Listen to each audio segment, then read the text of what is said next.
क्या आप जानते हैं कि हमारे शास्त्रों में, हमारे सनातन धर्म में कुछ ऐसे रहस्य छिपे हैं जो पीढ़ी दर पीढ़ी सही तरीके से हम तक पहुंच ही नहीं पाए। कुछ ऐसी बातें जो अगर सही समय पर और सही तरीके से जान ली जाएं तो इंसान का भाग्य बदल सकती है। आज मैं आपको एक ऐसी ही गुप्त बात बताने जा रहा हूं, एक ऐसा रहस्य जो आपके जीवन से कंगाली और दरिद्रता को हमेशा के लिए मिटा सकता है। यह रहस्य जुड़ा है एक विधवा स्त्री से, एक ऐसा इंसान जिसे समाज अक्सर दया और कभी कभी उपेक्षा की नजर से देखता है। लेकिन हमारे पूर्वज, हमारे ऋषि मुनि ये जानते थे कि एक विधवा स्त्री के भीतर एक ऐसी शक्ति छिपी होती है जो किसी वरदान से कम नहीं। आज हम जानेंगे कि किसी भी विधवा स्त्री से बिना उसे बताए चुपके से बस एक छोटी सी चीज कैसे मांग लेनी है, और अगर आपने ये कर लिया तो यकीन मानिए आपके जीवन में धन की ऐसी वर्षा होगी जिसकी आपने कभी कल्पना भी नहीं की होगी। आपकी तिजोरी कभी खाली नहीं होगी और आपके घर में मां लक्ष्मी का स्थायी वास हो जाएगा। इस प्रवचन को अंत तक बहुत ध्यान से देखिएगा, क्योंकि ये कोई साधारण टोटका या उपाय नहीं है। ये कर्म और भाग्य का एक बहुत गहरा रहस्य है जो आज मैं आपके सामने उजागर करने जा रहा हूं। तो चलिए मेरे साथ इस रहस्यमयी यात्रा पर चलिए और जानिए कि वो एक चीज क्या है जो एक विधवा स्त्री से चुपके से मांग लेने पर आपकी किस्मत बदल सकती है। हमारे हिंदू धर्म में हर रिश्ते का, हर इंसान का एक विशेष स्थान है। हर किसी के भीतर ईश्वर का एक अंश है। लेकिन कुछ अवस्थाएं ऐसी होती है जब इंसान का ईश्वर से जुड़ाव बहुत गहरा हो जाता है। जब कोई स्त्री अपना सर्वस्व, अपना सिंदूर, अपना सुहाग खो देती है तो वह एक ऐसे अग्नि से तप कर निकलती है जो उसे साधारण से असाधारण बना देती है। समाज की नजर में वो बेचारी हो सकती है, अकेली हो सकती है, लेकिन आध्यात्मिक दृष्टि से वो बहुत शक्तिशाली हो जाती है। उसका तप, उसका त्याग, उसका मौन, उसकी हर एक सांस में एक ऐसी ऊर्जा घुल जाती है जो किसी भी योगी या तपस्वी से कम नहीं होती। उसका बाहरी श्रृंगार उतर जाता है लेकिन उसका भीतरी तेज कई गुना बढ़ जाता है। जब हम धन की बात करते हैं तो अक्सर हमारा ध्यान बड़ी बड़ी चीजों पर जाता है, सोना, चांदी, हीरे, जवाहरात। हम सोचते हैं कि मां लक्ष्मी को प्रसन्न करने के लिए बड़े बड़े अनुष्ठान करने होंगे, महंगे महंगे दान देने होंगे, लेकिन हम यह भूल जाते हैं कि ईश्वर भाव के भूखे हैं, दिखावे के नहीं। मां लक्ष्मी भी वही वास करती है जहां कर्मों की शुद्धता होती है, जहां मन में मैल नहीं होता और जहां किसी तपस्वी का आशीर्वाद होता है। और एक विधवा स्त्री जिसने अपने जीवन का सबसे बड़ा दुख झेला है, जिसका मन संसार की मोह माया से काफी हद तक विरक्त हो चुका है, वह किसी चलती फिरती तपनी से कम नहीं है। उसके भीतर का वैराग्य ही उसकी सबसे बड़ी शक्ति है। तो अब सवाल यह उठता है कि ऐसी स्त्री से हमें क्या मांगना चाहिए? क्या हमें उनसे धन मांगना चाहिए या कोई वस्तु? नहीं, ये सब बहुत छोटी चीजें हैं। अगर आप उनसे ये सब मांगेंगे तो आपको शायद वो मिल भी जाए, लेकिन उसका प्रभाव क्षणिक होगा। हम जिस चीज की बात कर रहे हैं वो भौतिक नहीं, आध्यात्मिक है। वो एक ऐसी चीज है जो सीधे आपके भाग्य पर असर करती है। आपको उस विधवा स्त्री से जो मांगना है वह उसके दुखों का एक छोटा सा अंश है। चौंक गए ना आप सोच रहे होंगे कि भला कोई किसी से दुख क्यों मांगेगा? हम तो मंदिरों में जाकर ईश्वर से अपने दुखों को दूर करने की प्रार्थना करते हैं, तो फिर किसी के दुखों का अंश मानकर हमें अमीरी कैसे मिल सकती है? यही तो वह रहस्य है जिसे बड़े बड़े ज्ञानी और पंडित भी नहीं समझ पाते। यही कर्म का वह सूक्ष्म सिद्धांत है जो आज मैं आपके सामने खोलने जा रहा हूं। इसे समझने के लिए पहले हमें दुख और सुख के चक्र को समझना होगा। हर इंसान अपने प्रारब्ध, अपने पिछले जन्मों के कर्मों का फल इस जीवन में भोगता है। गरीबी, बीमारी, अपमान, ये सब हमारे ही किसी बुरे कर्म का नतीजा होते हैं। जब कोई स्त्री अपने पति को खोती है तो ये उसके जीवन की सबसे बड़ी परीक्षाओं में से एक होती है। ये एक ऐसा दुख है जो उसके कई जन्मों के बुरे कर्मों को एक साथ जलाकर भस्म कर देता है। वह दुख की आग में तप कर कुंदन बन जाती है। उसका हर आंसू, उसकी हर आह उसके कर्मों की मैल को धो देती है।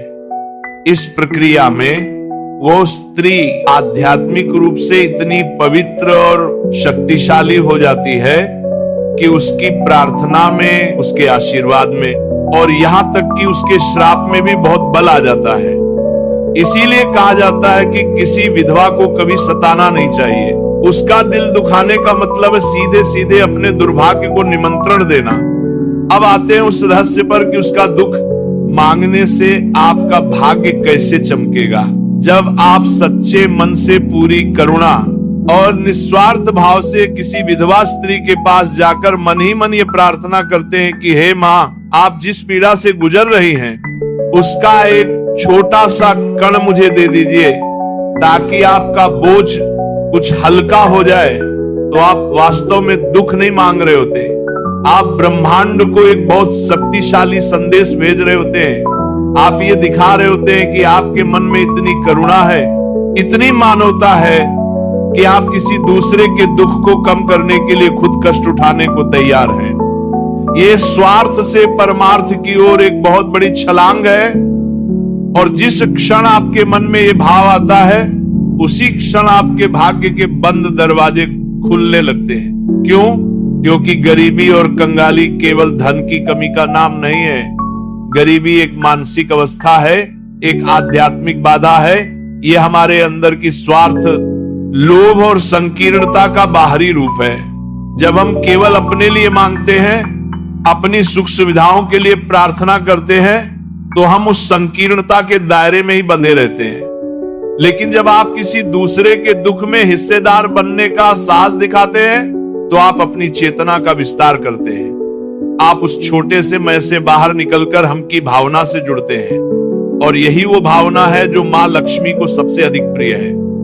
मां लक्ष्मी केवल धन की देवी नहीं है, वह समृद्धि की देवी है और समृद्धि का अर्थ है विस्तार, फैलाव। जब आपकी चेतना का विस्तार होता है तो आपके जीवन में समृद्धि का भी विस्तार होता है। अब समझिए कर्म का गणित। जब आप किसी के दुख का एक अंश मांगते हैं तो आप असल में उसके कर्मों के बोझ का एक अंश अपने ऊपर लेने की पेशकश कर रहे होते हैं। ये एक बहुत बड़ा पुण्य कार्य है जो बड़े बड़े यज्ञों और दानों से भी बढ़कर है, क्योंकि यज्ञ और दान में कहीं ना कहीं नाम की, यश की इच्छा छिपी हो सकती है। लेकिन किसी के दुख को चुपके से मांगने में कोई दिखावा नहीं है, कोई स्वार्थ नहीं है। ये आत्मा का परमात्मा से सीधा सौदा है। जब आप ये करते हैं तो उस स्त्री के जो कर्म दुख के रूप में कट रहे थे उसमें से एक अंश आप ले लेते हैं। ब्रह्मांड का नियम है, ऊर्जा कभी नष्ट नहीं होती, केवल अपना रूप बदलती है। जब आप वह कर्मिक ऊर्जा अपने ऊपर लेते हैं तो वह आपके पास आकर दुख नहीं बनती। क्यों? क्योंकि आपने उसे स्वेच्छा से, करुणा के भाव से स्वीकार किया है। आपका वह महान भाव, वो करुणा उस नकारात्मक ऊर्जा को सकारात्मक ऊर्जा में बदल देती है। वह कर्म का क्षण पुण्य के खाते में जमा हो जाता है। आपके इस एक अमल से, इस एक भाव से आपके कई जन्मों के पाप कट जाते हैं। आपके वह बुरे कर्म जो आपकी गरीबी का कारण बने हुए थे, जो आपके जीवन में रुकावटें पैदा कर रहे थे, वह इस पुण्य की अग्नि में भस्म हो जाते हैं। और जैसे ही यह रुकावटें हटती हैं, आपके जीवन में धन और समृद्धि का प्रवाह अपने आप शुरू हो जाता है। ये ठीक वैसा ही है जैसे किसी पाइप में कचरा फंसा हो और पानी रुक गया हो। आप कितनी भी कोशिश कर ले, जब तक वो कचरा नहीं निकलेगा पानी नहीं आएगा। आपके बुरे कर्म ही वो कचरा हैं। और किसी दुखी व्यक्ति के दुख को साझा करने का ये निस्वार्थ भाव वह शक्ति है जो उस कचरे को साफ कर देती है। अब प्रश्न यह उठता है कि यह करना कैसे है? क्या हमें किसी विधवा स्त्री के पास जाकर सीधे सीधे ये बोलना है? नहीं, बिल्कुल नहीं। ऐसा करने से वह या तो आपको पागल समझेंगी या उनका दिल और दुखेगा। याद रखिए, यह एक गुप्त क्रिया है। इसे चुपके से करना है, बिना जताए बिना बताए। इसका सही तरीका क्या है वो मैं आपको विस्तार से बताऊंगा, लेकिन उससे पहले यह समझना जरूरी है कि आपका भाव कैसा होना चाहिए। अगर आपके मन में यह विचार आया कि चलो ये उपाय करके देखता हूं, शायद अमीर बन जाऊं, तो ये काम नहीं करेगा, क्योंकि यहां भी आपका स्वार्थ छुपा हुआ है। आपका मन बिल्कुल निर्मल होना चाहिए।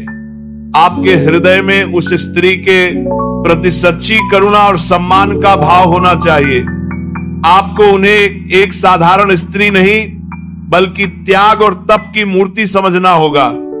आपको उनकी पीड़ा को सच में महसूस करना होगा। जब आपका हृदय इस करुणा से भर जाएगा, जब उनकी पीड़ा को देखकर आंखों में सच में आंसू आ जाए, तब समझिएगा कि आप इस गुप्त क्रिया के लिए तैयार हैं। यह एक साधना है। जैसे कोई योगी ईश्वर को पाने के लिए साधना करता है, वैसे ही यह दरिद्रता को मिटाने की साधना है। और इस साधना की पहली सीढ़ी है अपने भीतर करुणा को जगाना। अब मैं आपको बताता हूं कि इसे करना कैसे है।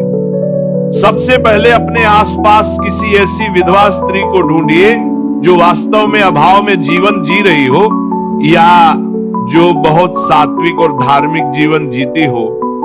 ये कोई आपकी रिश्तेदार हो सकती है, पड़ोसी हो सकती है, या कोई ऐसी स्त्री जिसे आप दूर से जानते हो।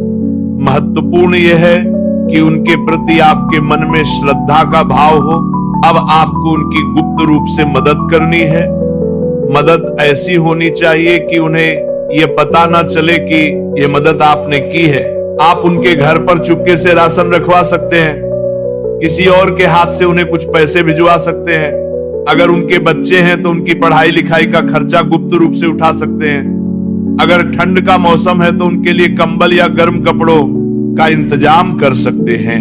दान या मदद छोटी हो या बड़ी महत्वपूर्ण नहीं है, महत्वपूर्ण है उसे गुप्त रखना, क्योंकि जैसे ही आप अपनी की हुई मदद का बखान करते हैं उसका पुण्य नष्ट हो जाता है। गुप्त दान का फल अनंत गुना होता है। जिस समय आप यह मदद कर रहे हो, चाहे आप खुद उनके दरवाजे पर सामान रख रहे हो या किसी के द्वारा पैसे भिजवा रहे हो, उसी क्षण आपको आंखें बंद करके अपने मन ही मन पूरी श्रद्धा और करुणा के साथ ये प्रार्थना करनी है। हे जगत जननी के स्वरूप, हे माँ, मैं आपके त्याग और तप को प्रणाम करता हूँ।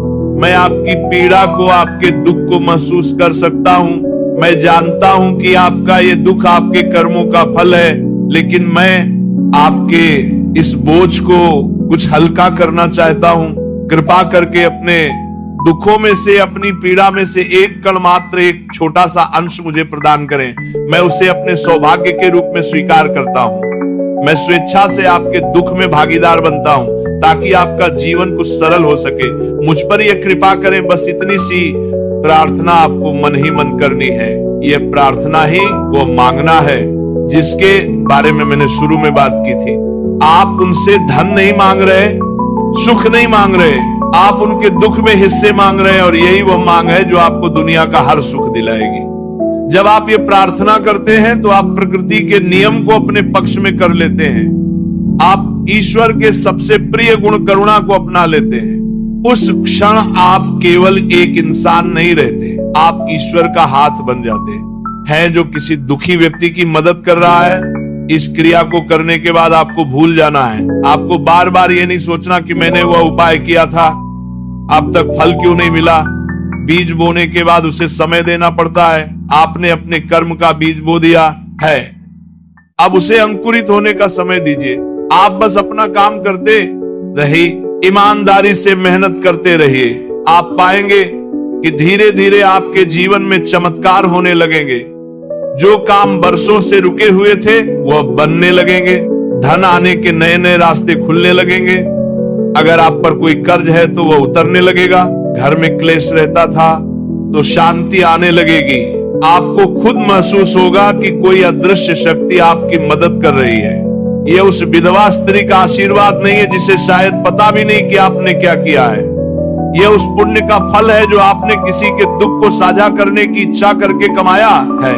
ये उस परम पिता परमेश्वर का आशीर्वाद है जो आपके निस्वार्थ भाव से प्रसन्न हुए हैं। याद रखिए, यह कोई जादू की छड़ी नहीं है कि आज किया और कल आप करोड़पति बन गए। यह कर्म के सिद्धांत पर काम करता है। आपके कर्म जितने शुद्ध होंगे, आपका भाव जितना निर्मल होगा, फल उतनी ही जल्दी और उतना ही बड़ा मिलेगा। इस क्रिया को जीवन में कम से कम एक बार पूरी श्रद्धा से जरूर करना चाहिए, और अगर आप सक्षम हैं तो इसे अपनी आदत बना लीजिए। जब भी आपको अवसर मिले, किसी जरूरतमंद विधवा की गुप्त रूप से मदद करें और मन ही मन यह प्रार्थना दोहराएं। आप जितना ज्यादा दूसरों के दुखों का बोझ हल्का करने की कोशिश करेंगे, आपका अपना जीवन उतना ही सुख और समृद्धि से भरता चला जाएगा। यह सनातन धर्म का बहुत गहरा और गूढ़ ज्ञान है। हमारे ऋषि मुनियों ने हमें दान का महत्व समझाया, लेकिन उन्होंने यह भी बताया कि सबसे बड़ा दान वो है जो गुप्त रूप से बिना किसी अपेक्षा के किसी दुखी व्यक्ति के दुख को कम करने के भाव से किया जाए। जब आप किसी विधवा स्त्री से उसके दुख का एक कण मांगते हैं तो आप उसे यह एहसास कराते हैं कि वह अकेली नहीं है। आपकी ये मौन प्रार्थना, यह गुप्त मदद उस तक एक सकारात्मक ऊर्जा के रूप में पहुंचती है। भले ही उसे यह ना पता हो कि ये कौन कर रहा है, लेकिन उसे यह महसूस होता है कि ईश्वर उसके साथ है। और जब किसी तपस्वी हृदय से आपके लिए ऐसी दुआ निकलती है तो उसे फलीभूत होने से कोई नहीं रोक सकता। तो अगली बार जब आप किसी विधवा स्त्री को देखें तो उन्हें दया की नजर से मत देखिएगा, उन्हें सम्मान की नजर से देखिएगा। उन्हें एक तपस्विनी के रूप में देखिएगा जिसके पास आध्यात्मिक शक्तियों का भंडार है। और यदि आपके मन में सच्ची करुणा जागे तो चुपके से उनकी मदद करके उनके दुख का एक कण जरूर मांग लीजिएगा। यह एक कण आपके जीवन से कंगाली के पहाड़ को हमेशा के लिए हटा देगा और आपके जीवन को सुख, शांति और समृद्धि से भर देगा। ये ज्ञान साधारण नहीं है, इसे अपने जीवन में उतारने का प्रयास करें।